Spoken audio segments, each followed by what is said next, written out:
നമസ്കാരം. ജനപഞ്ചായത്തിലേക്ക് സ്വാഗതം. എറണാകുളം ജില്ലയിലെ ചേരാനല്ലൂർ ഗ്രാമപഞ്ചായത്ത് പ്രസിഡന്റ് ശ്രീ KG രാജേഷാണ് ഇന്ന് നമ്മളോടൊപ്പമുള്ളത്.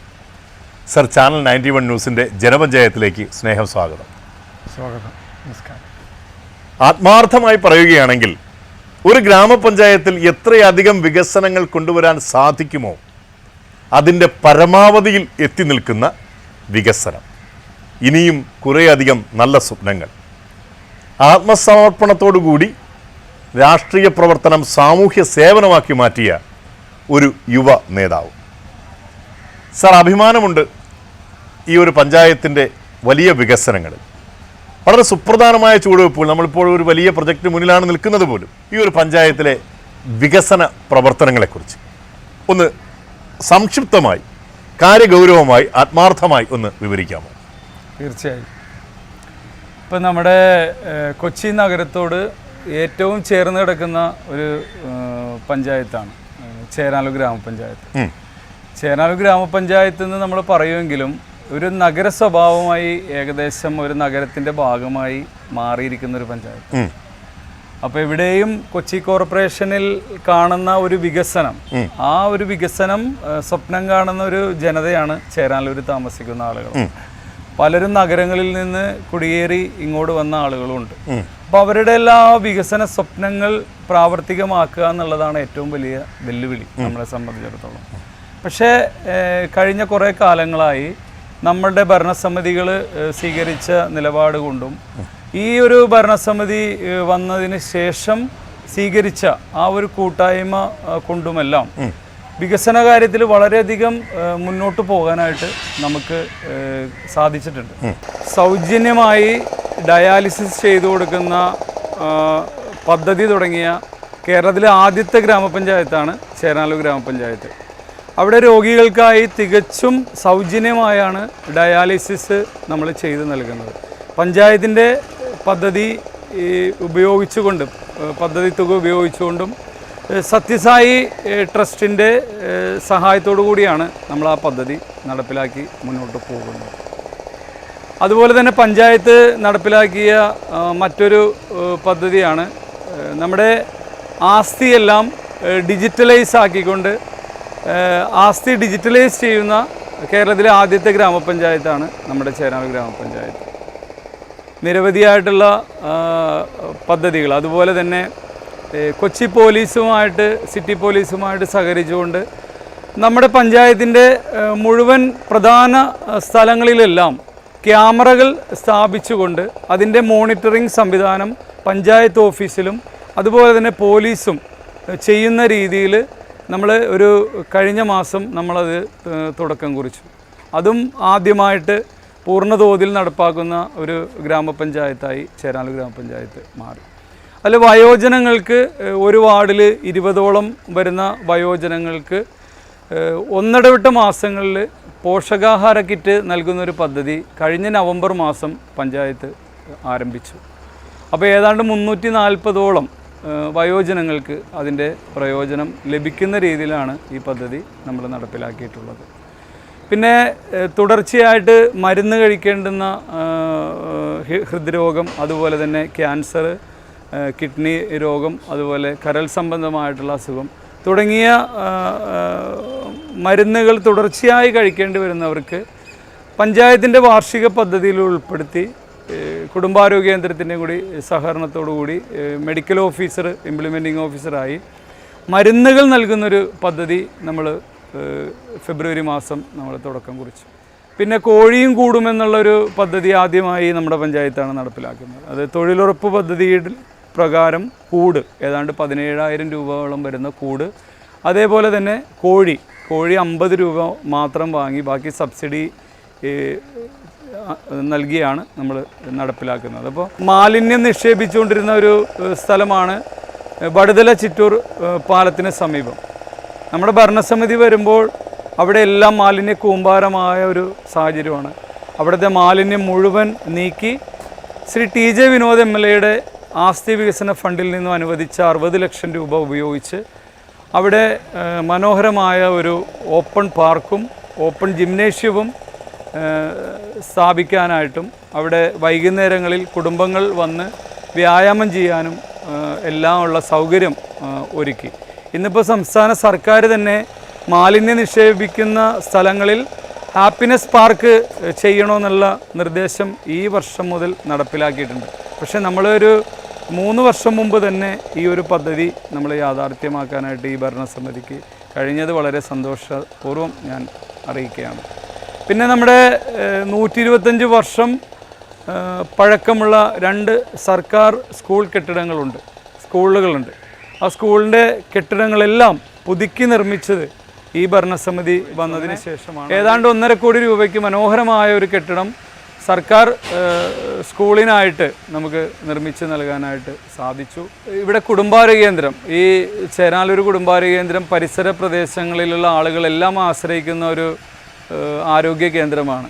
അവിടെ പുതിയ കെട്ടിടം നമ്മൾ ഇപ്പോൾ നിർമ്മിച്ചു.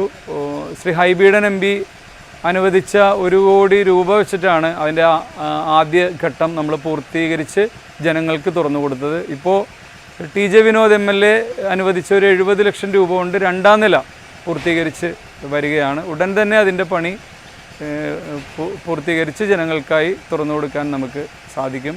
അതും ശ്രീ TJ വിനോദ് MLAയുടെ ആസ്തി വികസന ഫണ്ടിൽ നിന്നും അനുവദിച്ച 65 ലക്ഷം രൂപ ഉപയോഗിച്ചുകൊണ്ട് മനോഹരമായ ഒരു ആയുർവേദ ഹോസ്പിറ്റൽ കെട്ടിടം ജനങ്ങൾക്ക് നൽകാനായിട്ട് ഈ ഭരണസമിതിക്ക് കാലഘട്ടത്തിൽ കഴിഞ്ഞു.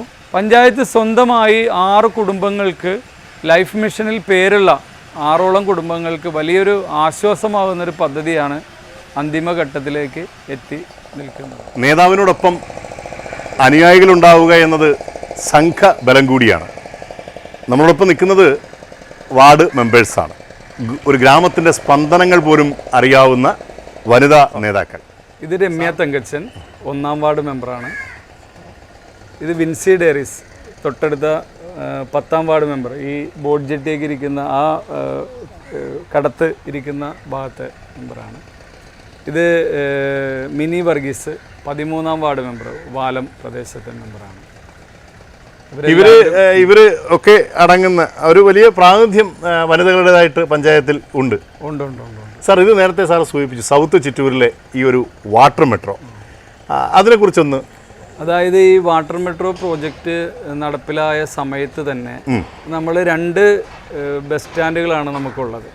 പഞ്ചായത്ത് ഭരണസമിതി കൂടുകയും അത് വളരെ പെട്ടെന്ന് തന്നെ തീരുമാനമെടുത്ത് വാട്ടർ മെട്രോയ്ക്ക് കൈമാറുകയും ചെയ്തതിൻ്റെ അടിസ്ഥാനത്തിലാണ് മനോഹരമായ 2 മെട്രോ സ്റ്റേഷനുകൾ ആദ്യഘട്ടത്തിൽ തന്നെ പണി പൂർത്തീകരിക്കാൻ നമുക്ക് കഴിഞ്ഞു. ഇപ്പോൾ ഏതാണ്ട് 1 വർഷത്തിന് മേളിലായി ഇത് പണി പൂർത്തിയായിട്ട് കിടക്കുകയാണ്.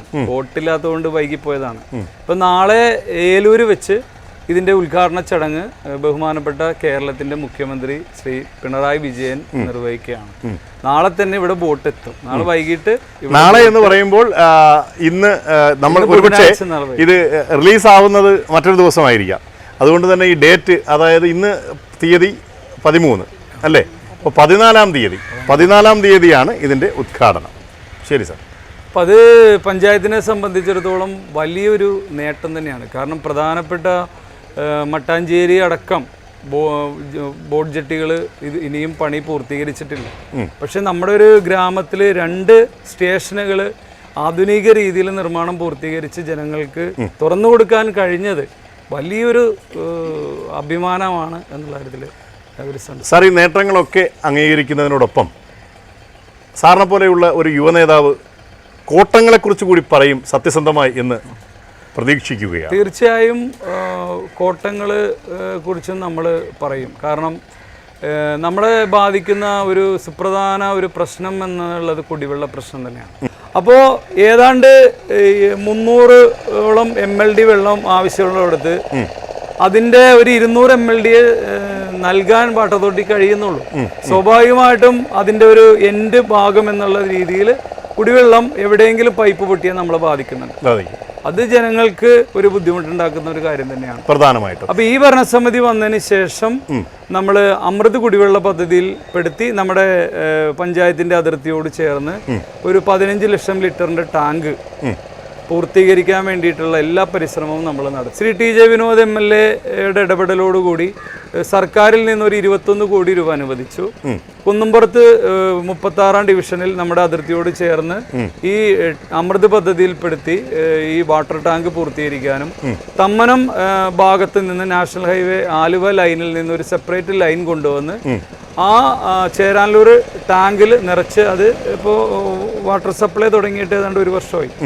അപ്പോൾ ചേരാനല്ലൂർ പ്രദേശത്ത് ഏതാണ്ട് ഒരു 9-10ഓളം വാർഡുകളിലെ കുടിവെള്ളക്ഷാമം പരിഹരിക്കാൻ നമുക്ക് കഴിഞ്ഞിട്ടുണ്ട്. സർ, LDF-ന്റെ ഒരു ഏറ്റവും ഒരു ടൈറ്റായിട്ട് ഒരു സാമ്പത്തിക ക്രൈസിസിലൂടെയാണ് കടന്നു പോകുന്നത്. ഫണ്ട് വേണമെങ്കിൽ LDF സർക്കാരിൽ നിന്നാണല്ലോ കിട്ടേണ്ടത്. കേന്ദ്രത്തിൽ നിന്ന് ഫണ്ട് അനുവദിക്കുന്നില്ല എന്നൊരു പരാതി, എന്നൊരു സമരം അവിടെ അവർ ഉന്നയിക്കുന്നു. ഈ ഒരു വാർഷിക ബജറ്റിൽ എത്രത്തോളം ഫണ്ട് ലഭിച്ചിട്ടുണ്ട്? ഈ 2 വർഷം കൊണ്ട് എന്തൊക്കെ പൂർത്തിയാക്കാൻ കഴിയും? വാർഷിക ബഡ്ജറ്റിനെ സംബന്ധിച്ച് നമുക്ക് ആശങ്കയുണ്ട്. ഈ വർഷത്തെ ബഡ്ജറ്റിൽ ഏതാണ്ട് നമ്മുടെ ബഡ്ജറ്റ് അലോക്കേഷൻ പ്രകാരം നമുക്ക് റോഡ് ഫണ്ടായിട്ട് 81 ലക്ഷം രൂപ നമുക്ക് ലഭിക്കേണ്ടതാണ്. 31 ലക്ഷം രൂപയാണ് നമുക്ക് ലഭിച്ചിട്ടുള്ളത്. അങ്ങനെ നോക്കുമ്പോൾ ഒരു വാർഡിൽ 1.5 ലക്ഷം രൂപയുടെ അടിസ്ഥാന സൗകര്യ വികസനം നടക്കുള്ളൂ. 1.5 ലക്ഷം രൂപ 1.5 ലക്ഷം രൂപയ്ക്ക് എന്ത് ചെയ്യാൻ കഴിയും? അപ്പൊ 81 ലക്ഷം രൂപ ലഭിക്കേണ്ടടുത്ത് 31 ലക്ഷം രൂപ ലഭിക്കുകയും ബാക്കി 51 ലക്ഷം രൂപ എന്ന് ലഭിക്കുമെന്ന് നമുക്കറിയില്ല. അപ്പൊ ആ ഒരു ഘട്ടത്തില് പഞ്ചായത്തിന്റെ മുന്നോട്ടുള്ള പോക്കിനെ നമ്മൾ അത് വളരെ ആശങ്കയോടുകൂടി തന്നെയാണ് കാണുന്നത്. പിന്നെ നമ്മൾ തനത് ഫണ്ട് ഏതാണ്ട് ഒരു 4 കോടി രൂപ തനത് ഫണ്ട് ലഭിക്കുന്ന ഒരു പഞ്ചായത്താണ്. ഏതാണ്ട് 4 കോടി രൂപ തന്നെ നമ്മൾ പദ്ധതിയായിട്ട് വെച്ചിട്ടുണ്ട്. അപ്പോൾ അത് അങ്ങനെ തന്നെ ചിലവായി പോകും. അങ്ങനെ തന്നെ ചിലവായി പോകുന്ന ഒരു സാഹചര്യമാണ്. അത്രയേറെ പ്രവർത്തനങ്ങൾ, വികസന പ്രവർത്തനങ്ങളായാലും ക്ഷേമ പ്രവർത്തനങ്ങളായാലും ഞാൻ മുൻകൂട്ടി പറഞ്ഞ കാര്യങ്ങളിൽ എല്ലാം വേണ്ടിയിട്ട് നമ്മൾ എടുത്ത് പദ്ധതിക്കായിട്ട് വെച്ചിട്ടുണ്ട്. എങ്ങനെ നോക്കിക്കാണുന്നു ലോക്സഭാ ഇലക്ഷനെ? ലോക്സഭാ തിരഞ്ഞെടുപ്പിന് വളരെ പ്രതീക്ഷയോടുകൂടിയാണ് UDF നോക്കിക്കാണുന്നത്. നമ്മുടെ ഒരു കണക്കൂട്ടലിൽ 20 സ്ഥലങ്ങളിലും സ്ഥാനാർത്ഥികൾ, മികച്ച സ്ഥാനാർത്ഥികളെ അണിനിരത്താനായിട്ട് UDF-ന് കഴിഞ്ഞിട്ടുണ്ട്. ദേശീയ രാഷ്ട്രീയത്തിൽ നിറഞ്ഞു നിൽക്കുന്ന പ്രതിഭകളെ അണിനിരത്തിക്കൊണ്ടാണ് കേരളം ഇത്തവണ UDF മത്സരത്തിന് ഒരുങ്ങുന്നത്. അത് രാഹുൽ ഗാന്ധി എത്തുന്നതോടുകൂടി അത് പൂർണ്ണ തോതിൽ സജ്ജമാവും. ഇതൊക്കെ തന്നെയാണോ നിങ്ങളുടെ അഭിപ്രായങ്ങൾ? എതിരഭിപ്രായം എന്തെങ്കിലും ഉണ്ടോ? ഇല്ല, ഇതൊക്കെ തന്നെയാണ്. ഇവരൊരു വലിയ ശക്തമായ ഒരു ടീമാണ് വികസനത്തിന് വേണ്ടി മുന്നോട്ട് പോകുന്നത്. ഞങ്ങളിങ്ങനെ ചോദ്യങ്ങൾ ഉന്നയിച്ചുകൊണ്ടേയിരിക്കും. അത് ഞങ്ങളുടെ സംശയങ്ങളല്ല, സാധാരണക്കാരായ ജനങ്ങളുടെ സംശയങ്ങളാണ്. കൃത്യമായി ഇവർ പറയുന്ന ഉത്തരങ്ങൾ ലോക മലയാളികൾ കേട്ടുകൊണ്ടിരിക്കുകയാണ്. അതിൽ ഒരല്പം പോലും കള്ളമുണ്ടെങ്കിൽ നിങ്ങൾക്ക് ഞങ്ങളെ ചോദ്യം ചെയ്യാം, ജനപ്രതിനിധികളെ ചോദ്യം ചെയ്യാം. സാർ, പറയുന്നതിനിടയിൽ നേരത്തെ അങ്ങ് പറഞ്ഞ് പൂർത്തിയാകാതെ പോയൊരു കാര്യമുണ്ട്, മാലിന്യ ഒരു വികസന കാര്യത്തെ പറ്റി. അതെന്തായാലും മാലിന്യ വിഷയം എന്ന് പറയുന്നത്, നമ്മളിപ്പോൾ ഇവിടെ ഒരു 10 വർഷം മുമ്പ് തന്നെ മാലിന്യ നിർമ്മാർജ്ജന പദ്ധതി നമ്മൾ ആരംഭിച്ചു. അത് ഹരിതകർമ്മസേന കുടുംബശ്രീയുമായിട്ട് സഹകരിച്ച് ജൈവ മാലിന്യം കളക്ട് ചെയ്ത് ബ്രഹ്മപുരത്തേക്കാണ് നമ്മളത് കൊണ്ടുപോയിക്കൊണ്ടിരുന്നത്. പക്ഷേ നിർഭാഗ്യവശാൽ ബ്രഹ്മപുരം മാലിന്യ പ്ലാന്റിന് തീപിടിച്ചു. അത് വലിയ രീതിയിൽ ചർച്ച ചെയ്യപ്പെട്ടു. അത് പിന്നീട് നമ്മുടെ പഞ്ചായത്തിന് മാലിന്യം അങ്ങോട്ട് കൊണ്ടുപോകാൻ പറ്റാത്ത സാഹചര്യം വന്നു. അപ്പോൾ അടിയന്തരമായി നമ്മുടെ പരിമിതികൾക്കുള്ളിൽ നിന്നുകൊണ്ട് വേണമല്ലോ ചെയ്യാൻ. നമ്മൾ വളരെ പെട്ടെന്ന് തന്നെ കമ്മിറ്റി കൂടി നമ്മൾ 3000 കുടുംബങ്ങളാണ് നമുക്ക് ജൈവ മാലിന്യം തന്നുകൊണ്ടിരുന്നത്. ഈ 3000 കുടുംബങ്ങൾക്ക് നമ്മൾ ബയോപോട്ട് വിതരണം ചെയ്തു. ഒരു 2000 രൂപയോളം വില വരുന്ന ബയോപോട്ട് 145 രൂപയ്ക്കാണ് അത് നൽകിയത്. അവർക്കത് ജൈവമാലിന്യം നിക്ഷേപിച്ച് ഇനോക്കുലം എല്ലാം ഇട്ട് വളമാക്കി മാറ്റാനുള്ള സൗകര്യം നമ്മൾ ചെയ്തു കൊടുത്തു. മൾട്ടിപർപ്പസ്. അതുകൂടാതെ ഇതിന് സമയമില്ലാത്ത ആളുകൾക്കായി നമ്മുടെ പഞ്ചായത്തിന്റെ 4 അതിർത്തികളിൽ എയറോബിക് ബിൻ കമ്പോസ്റ്റ് നമ്മൾ സ്ഥാപിച്ചു. അവിടെ രാവിലെയും വൈകിട്ടും കളക്ട് ചെയ്യുന്നതിന് നമ്മൾ സ്റ്റാഫിനെ ഏർപ്പെടുത്തി അവിടെ കൊണ്ടുപോയി കൊടുത്തു കഴിഞ്ഞാൽ അവിടെ അത് അവർ സ്വീകരിച്ച് അവർ തന്നെ അത് വളമാക്കി മാറ്റിക്കും. അതായത് തുമ്പൂർ മൊഴി പ്രോജക്റ്റ് 45 ദിവസത്തിനുള്ളിൽ ജനങ്ങൾക്കായിട്ട് നമുക്ക് നൽകാനായിട്ട് കഴിഞ്ഞത് വലിയൊരു നേട്ടമാണ്. പിന്നെ നമ്മൾ വലിയൊരു സന്തോഷകരമായിട്ടുള്ള ഒരു കാര്യം കൂടി സൂചിപ്പിക്കാനുള്ളത് വഴിവിളക്കുകളുടെ പരിപാലനമാണ്. ഇതെല്ലാം വർഷങ്ങളായി ടെൻഡർ കൊടുക്കുമായിരുന്നു. എവിടെയെങ്കിലുമുള്ള ആള് ടെൻഡർ എടുത്തു, അയാൾ ഇതിന്റെ റിപ്പയറിങ് തുടങ്ങി. കുറച്ച് ദിവസം കഴിയുമ്പോൾ മറ്റു സ്ഥലങ്ങളിൽ നിന്നുള്ള വിളി വരുമ്പോൾ ഇദ്ദേഹം അങ്ങോട്ട് പോയി, പിന്നെ അവിടെ നിന്ന് വിളി വരുമ്പോൾ മറ്റു സ്ഥലങ്ങളിൽ പോയി. നമുക്ക് കൃത്യമായി അത് പരിപാലനം എന്ന് പറയുന്നത് നടക്കുന്നുണ്ടായിരുന്നില്ല.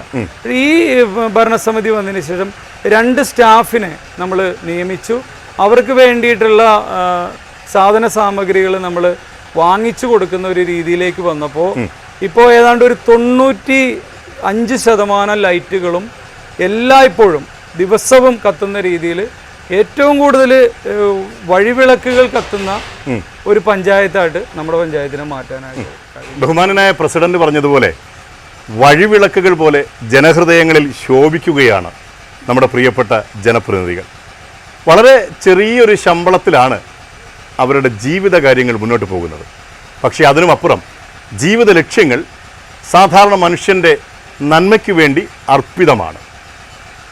പഴയ കൊച്ചിയല്ല എന്ന മമ്മൂട്ടിയുടെ ഡയലോഗ് പുതിയ കൊച്ചിയാണ്. കൂടുതൽ വികസനങ്ങൾക്ക് ചുക്കാൻ പിടിക്കുന്ന പഞ്ചായത്ത് പ്രസിഡന്റിനും ജനപ്രതിനിധികൾക്കും ചാനൽ 91 ന്യൂസിൻ്റെ എല്ലാവിധ ഭാവുകങ്ങളും. ജനപഞ്ചായത്ത് തുടരുന്നു. ചേരനെല്ലൂർ ഗ്രാമപഞ്ചായത്തിൻ്റെ 12ാം വാർഡിലെ ജനപ്രതിനിധി TR ഭരതൻ സാറാണ് നമ്മളോടൊപ്പമുള്ളത്. LC മെമ്പറാണ്, ബാങ്കിലെ ജനപ്രതിനിധിയാണ്, സാംസ്കാരിക രംഗത്തെ നിറ സാന്നിധ്യം കൂടിയാണ് പ്രിയ സഖാവ്. നമസ്കാരം, ജനപഞ്ചായത്തിലേക്ക് സ്വാഗതം. സർ, തുടർച്ചയായി UDF ഭരിക്കുന്ന ഒരു പഞ്ചായത്താണ് ചേരനെല്ലൂർ. അതെ. അവരുടെ പൊതുജനങ്ങളുടെ ഒരു അഭിപ്രായവും ഭരണകക്ഷിയുടെ ഒരു അഭിപ്രായവും ഒക്കെ പരമാവധി വികസനങ്ങൾ ചെയ്തു എന്നുള്ളത് തന്നെയാണ്. ജനപ്രിയമായി മുന്നേറുന്നു.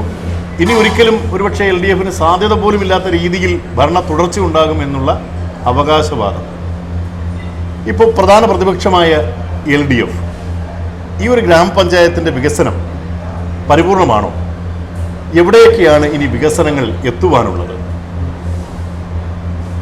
ഇതിൽ താങ്കൾ പറഞ്ഞതുപോലെ തുടർച്ചയായ ഭരണം എന്നുള്ളത് സത്യം തന്നെയാണ്.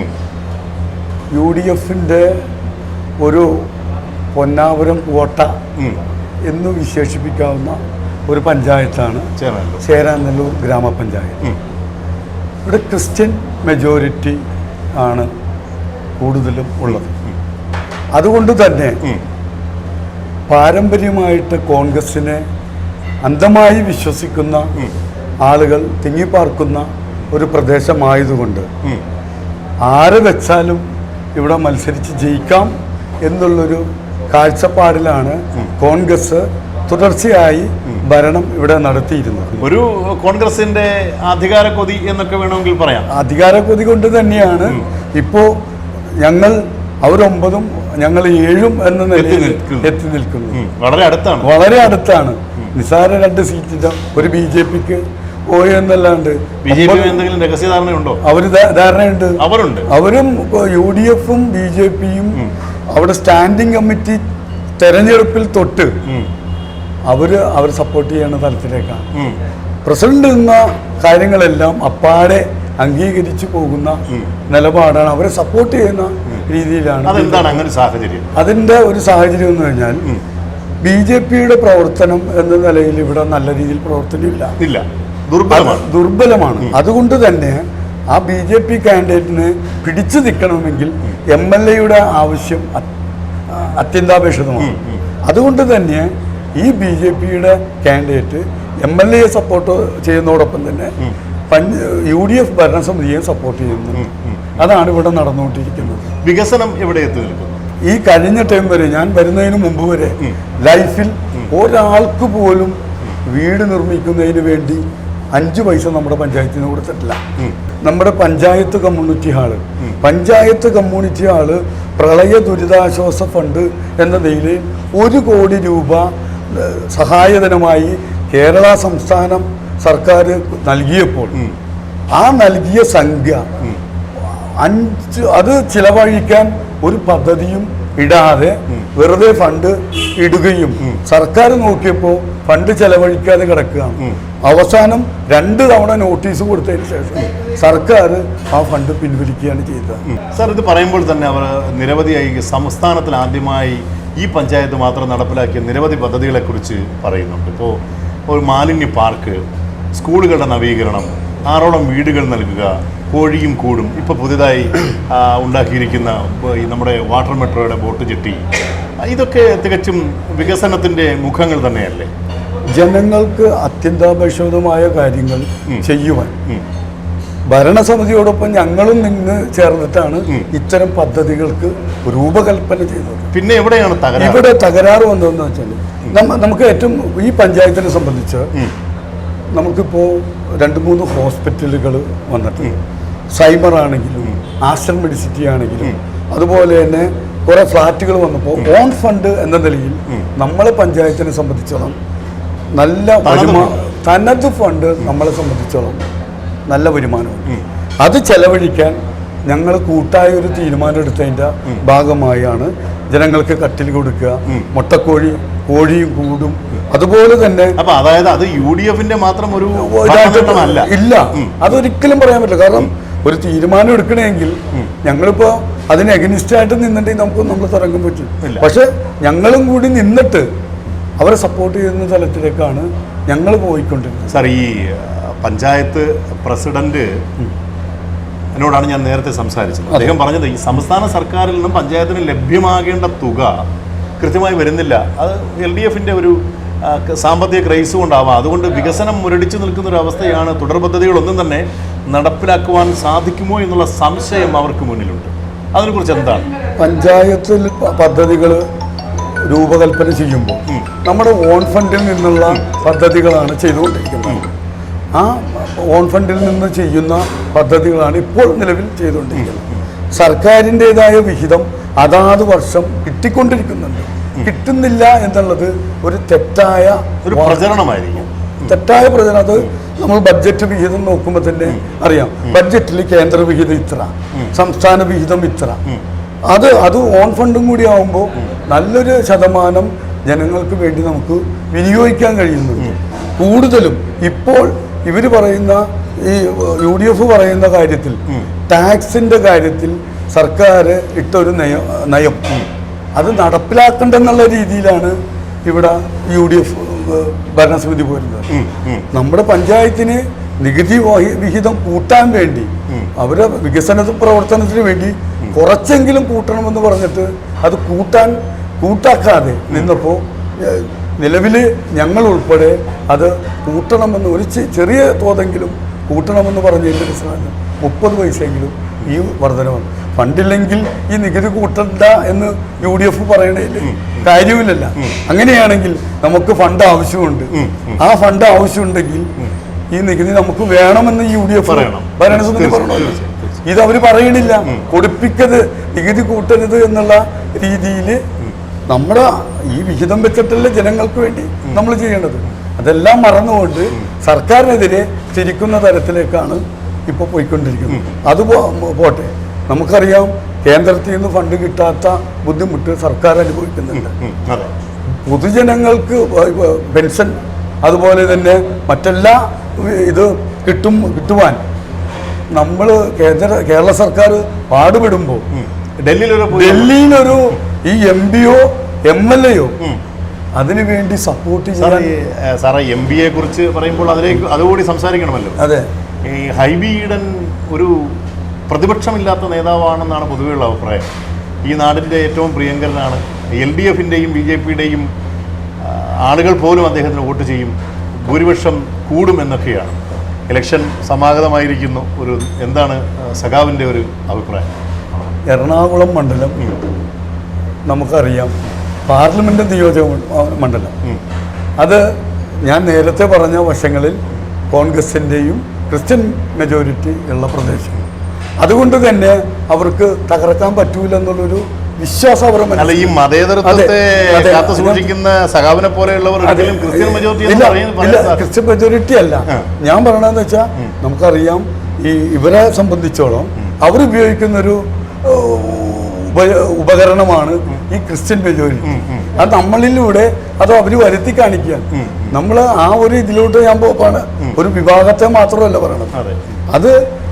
അതുകൊണ്ട് തന്നെ ഈ വിഷയങ്ങളിൽ ഇപ്പം മതനിരപേക്ഷയുടെ കാര്യം പറഞ്ഞപ്പോഴും നമ്മുടെ പൊതുജനങ്ങൾക്ക് വേണ്ടിയുള്ള ആവശ്യങ്ങൾക്ക് വേണ്ടിയും നമ്മുടെ MP ഒരു ചെറുവിരലനക്കാൻ ഇതുവരെ തയ്യാറായിട്ടില്ല. നിയമപരമായിട്ട് ചെയ്യേണ്ട കാര്യങ്ങളിൽ പല നിയമങ്ങളും പല ഉത്തരവുകളും നമുക്ക് യോജിക്കാൻ പറ്റാത്തത് ഈ അടുത്തും വന്നില്ലേ. ഇപ്പൊ SBI കൊണ്ട് മര്യാദയ്ക്കല്ല പേപ്പറുകളും കൂടുതൽ കൊണ്ടുവെക്കാൻ അത് ഈ അടുത്ത് തൊട്ട് നമുക്ക് കേന്ദ്രത്തിൽ നിന്നും കടമെടുക്കാനുള്ള അനുവാദവും ഇലക്ട്രൽ ബോണ്ട് വിഷയവും ഇതെല്ലാം BJPയെ സംബന്ധിച്ചിടത്തോളം അവർക്ക് ബുദ്ധിമുട്ടുണ്ടാക്കുന്ന തരത്തിൽ. അതുകൊണ്ട് തന്നെ BJP കുറിച്ച് സാർ പറയുന്നു, യഥാർത്ഥത്തിൽ മറ്റ് എല്ലാ രാജ്യങ്ങളിലും നമ്മളെപ്പോലെയുള്ളവർ പോയി താമസിക്കണമെങ്കിൽ ജോലി ചെയ്യണമെങ്കിലൊക്കെ നമുക്ക് വ്യക്തമായ റെക്കോർഡുകൾ വേണം, ഐഡന്റിറ്റി കാർഡുകൾ. ഈ പൗരത്വ ഭേദഗതി ബില്ലും ശരിക്കും നമുക്ക് ഇവിടെയുള്ള പൗരന്മാർക്ക് ഇവിടെ താമസിക്കുവാനുള്ള ഒരു റെക്കോർഡ് സൂക്ഷിക്കലല്ലേ? അല്ലെങ്കിൽ പുറത്തു നിന്നുള്ള മറ്റു പലരും ഇവിടെ വരുമ്പോൾ അവരുടെ കയ്യിൽ കൃത്യമായ റെക്കോർഡുകൾ വേണം എന്നുള്ളതല്ലേ? ഇപ്പോൾ ഈ ഒരു ഇലക്ഷൻ സമാഗതമായിരിക്കുന്ന സമയത്ത് LDFും ശരിക്കും ഒരു ജാതിക്കളി കളിക്കുകയാണോ? അത് തികച്ചും തെറ്റാണ്. കാരണം ഈ പൗരത്വ നിയമം തന്നെ കൊണ്ടുവന്നത് ഒരു മതത്തിന് ബേസ് ചെയ്തുകൊണ്ട്. അപ്പൊ അവിടെ ആരാ ജാതി കളിച്ചേക്കുന്നത്? ഇവിടെ ജൈനനും പാഴ്സിയും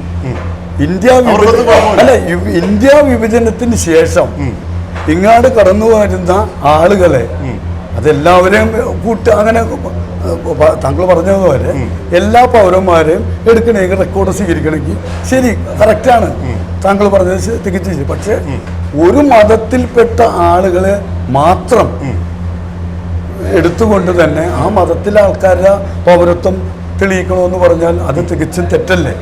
ശരി, എന്തായാലും ഈ ഒരു ജനപഞ്ചായത്ത് നമ്മുടെ ലോക്സഭാ ഇലക്ഷന് മുന്നേ തന്നെ ടെലികാസ്റ്റ് ആവും. 20 സീറ്റുകളിൽ 19 സീറ്റ് നേടിയാണ് കഴിഞ്ഞ ലോക്സഭാ ഇലക്ഷൻ UDF അധികാരത്തിലെത്തിയത്. അതെ. ഇത്തവണ KC വേണുഗോപാലിനെയാണ് നഷ്ടമായ ആലപ്പുഴയിൽ UDF ഇറക്കിയിരിക്കുന്നത്. 20-20 നേടുമെന്നാണ് UDFന്റെ അവകാശവാദം. LDF ജയിച്ചു പോയിട്ട് എന്ത് ചെയ്യാനാണ് എന്നൊരു ചോദ്യം കൂടി അവർ ഉന്നയിക്കുന്നു. സഖാവിന് എന്ത് തോന്നുന്നു? 20 സീറ്റിൽ 19 സീറ്റും വാങ്ങിപ്പോയ ഈ UDFന്റെ MPമാർ ഈ കേരളത്തിന് വേണ്ടി എന്തു ചെയ്തു? അത് ജനം പരിശോധിക്കും. BJP എടുക്കുന്ന വർഗീയപരമായ പല കാര്യങ്ങളിലും ഒരക്ഷരം മിണ്ടാതെ ജനങ്ങൾക്ക് വേണ്ടി കേരളത്തിൽ ജനങ്ങൾ ബുദ്ധിമുട്ടിയപ്പോൾ ഒരക്ഷരം മിണ്ടാതെ ഇരുന്ന MPമാർ നമ്മൾ പല മുൻകാല ചരിത്രം കൂടിയല്ലേ. വയലാർ രവിയും AK ആന്റണിയും കേന്ദ്രമന്ത്രിമായിരുന്നപ്പോൾ ഒന്നും ചെയ്തിട്ടില്ല. വേറെ കാര്യമുണ്ട് അവിടെ ഒരു ഇത് പ്രശ്നം എന്ന് വെച്ചാൽ ഇപ്പൊ വയലാർ രവി പോകുമ്പോഴും AK ആന്റണി പോകുമ്പോഴും അതാത് പ്രദേശങ്ങളില്ലെങ്കിലും ആ MP ഫണ്ടോ അല്ലെങ്കിൽ മന്ത്രിയുടെ ഫണ്ട് വിനിയോഗിക്കാനും മറ്റുള്ള കാര്യങ്ങളും ചെയ്തിട്ടുണ്ട്. ഇവരെ സംബന്ധിച്ചോളം ഇവിടെ ഭരിക്കുന്നത് LDF സർക്കാർ, വിശിഷ്യ പിണറായി സർക്കാർ. അവർക്ക് അത് എന്തെങ്കിലും സഹായം ചെയ്താൽ വീണ്ടും ഒരു തുടർഭരണം പിണറായി വിജയന് തന്നെ കിട്ടും എന്നുള്ള ഉത്തമ ബോധ്യം കൊണ്ട് തന്നെ സാമ്പത്തികമായിട്ടും മറ്റെല്ലാ തരത്തിലും ഈ പിണറായി സർക്കാരിനെ താഴത്തിറക്കാൻ പല ആരോപണങ്ങളും കെട്ടിച്ചമച്ചുകൊണ്ടിരിക്കുന്നു. ശരി, നമുക്ക് പഞ്ചായത്തിലേക്ക് വീണ്ടും തിരിച്ചു വരാം. നമ്മുടെ ഈ പഞ്ചായത്തിലുള്ള റോഡുകൾ, വഴിവിളക്കുകൾ, വീടുകൾ ഇതൊക്കെ സാധാരണക്കാരൻ്റെ അവകാശമാണ്. എവിടെ മുടങ്ങി നിൽക്കുന്നു? ഇനി എത്രത്തോളം മുന്നോട്ട് പോകേണ്ടത്?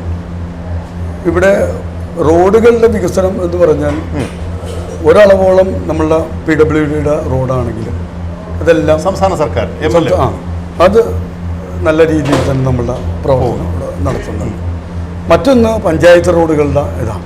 പഞ്ചായത്ത് റോഡുകളിൽ നമുക്ക് ആദ്യം ഞങ്ങൾ കയറുമ്പോൾ 6 ലക്ഷമായിരുന്നത് അതിപ്പോൾ ഞാൻ നേരത്തെ പറഞ്ഞ വിഷയത്തിൽ ടാക്സ് ആണെങ്കിലും ലൈസൻസ് ഫീസ് ആണെങ്കിലും അത് 10 ലക്ഷമായി.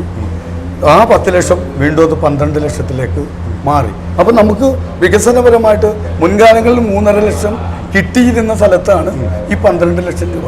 അപ്പം നമ്മൾ ഒരു വാർഡിൽ ഒരു മെമ്പർക്ക് എന്ത് ചെയ്യാൻ പറ്റും അത് നല്ല രീതിയിൽ വിനിയോഗിക്കുകയാണെങ്കിൽ എന്നെ സംബന്ധിച്ചിടത്തോളം ഇപ്പോൾ ഫിഷറീസിൻ്റെ ഒരു 30 ലക്ഷം കൂടി എനിക്ക് കിട്ടിയപ്പോൾ എൻ്റെ ഏറെക്കുറെ റോഡിൻ്റെ പ്രവർത്തനം നല്ല രീതിയിൽ തന്നെ നടക്കുന്നുണ്ട്. ഒരു 12 ലക്ഷം കിട്ടിയാൽ എൻ്റെ റോഡ് കംപ്ലീറ്റ് പണി പൂർത്തീകരിക്കും. അങ്ങനെ എല്ലായിടത്തും വികസനങ്ങൾ എത്തിയിട്ടുണ്ട്. മിക്ക തന്നെ നമ്മൾ ചില സ്ഥലങ്ങളിൽ MLA ഫണ്ട് തരാമെന്ന് പറഞ്ഞിട്ട് തന്നിട്ട് എനിക്കും ആ ഒരു സംഭവം ദുര്യോഗം ഉണ്ടായിട്ടുണ്ട്. ഈ ഫിഷറീസ് ഫണ്ട് എനിക്ക് അനുവദിച്ചത് MLA ഇടപെട്ടുകൊണ്ട് എന്നെ വേറെ സ്ഥലത്തോട്ട് മാറ്റുന്ന ഒരു സന്ദർഭം ഉണ്ടായിട്ടുണ്ട്. അത് ഞാൻ MLAയോട് നേരിട്ട് പറയും. MLA ആയിട്ട് എനിക്ക് നേരത്തെ പരിചയമുള്ളതാണ്, നേരിട്ട് പറയും ഇനി മേലാൽ അതിൽ ഇടപെടരുത് എന്ന് പറഞ്ഞതിൻ്റെ അടിസ്ഥാനത്തിൽ ആണ് എനിക്കിപ്പോൾ ഈ 30 ലക്ഷം കിട്ടിയേക്കുന്നത്. അതേപോലെ പ്രതിപക്ഷത്തിൻ്റെ മെമ്പർമാർക്ക് MLAയുടെ യാതൊരു ഫണ്ട് കിട്ടിയിട്ടില്ല. ശരി, എന്തായാലും വളരെയധികം സമയം നമ്മൾ ആനുകാലിക രാഷ്ട്രീയം ഉൾപ്പെടെ എല്ലാം സംസാരിക്കുവാൻ സാധിച്ചു. നമ്മളൊക്കെ നിലകൊള്ളുന്നത് സാധാരണ ജനങ്ങൾക്ക് വേണ്ടിയാണ്.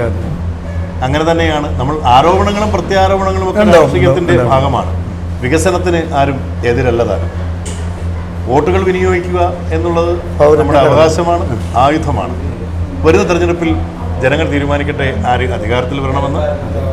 തീർച്ചയായിട്ടും അങ്ങയുടെ ഈ വിലയേറിയ സമയം, ഇലക്ഷൻ്റെ ഒരു സമയം കൂടിയാണ്, അങ്ങയുടെ തിരക്ക് നമുക്ക് മനസ്സിലാകും. ചാനൽ 91 ന്യൂസിനൊപ്പം ജനപഞ്ചായത്തിനൊപ്പം ചെലവഴിച്ചതിൽ ഒരുപാട് സ്നേഹം, സന്തോഷം. ചേരനല്ലോ, ചേരാൻ നല്ല ഊര്. നമുക്കേവർക്കും വന്നു ചേരാനും അധിവസിക്കുവാനും സഹകരിക്കുവാനും നല്ല മനുഷ്യർ ജീവിക്കുന്ന ഒരു ഗ്രാമപഞ്ചായത്തിൻ്റെ രാഷ്ട്രീയ വികസന വിശേഷങ്ങളാണ് നമ്മൾ കേട്ടത്. LDF എന്നോ UDF എന്നോ BJP യോ അങ്ങനെ ഒന്നും വ്യത്യാസമില്ലാതെ സാധാരണ ജനങ്ങളുടെ അവകാശങ്ങൾക്ക് വേണ്ടി പോരാടാനും അവർക്ക് ലഭ്യമാകേണ്ടതെല്ലാം നേടിക്കൊടുക്കുവാനും ഈ ജനപ്രിയർക്ക് കഴിയട്ടെ. ഞങ്ങൾ ചാനൽ 91 ന്യൂസ് എന്നും സാധാരണ ജനങ്ങൾക്കൊപ്പമാണ്. ജനകീയ പ്രശ്നങ്ങളിൽ അതിശക്തമായി ഞങ്ങൾ ഇടപെട്ടുകൊണ്ടേയിരിക്കും. ജനപഞ്ചായത്തിൻ്റെ വിശേഷങ്ങൾ തുടരുകയാണ്. മറ്റൊരു പഞ്ചായത്ത് വിശേഷവുമായി ഉടൻ തന്നെ നമുക്ക് കാണാം. ക്യാമറാമാൻ എൻ്റെ പ്രിയ സുഹൃത്ത് ബിനു ജോർജിനൊപ്പം ബിജു കിഴക്കനില, ചാനൽ 91 ന്യൂസ്.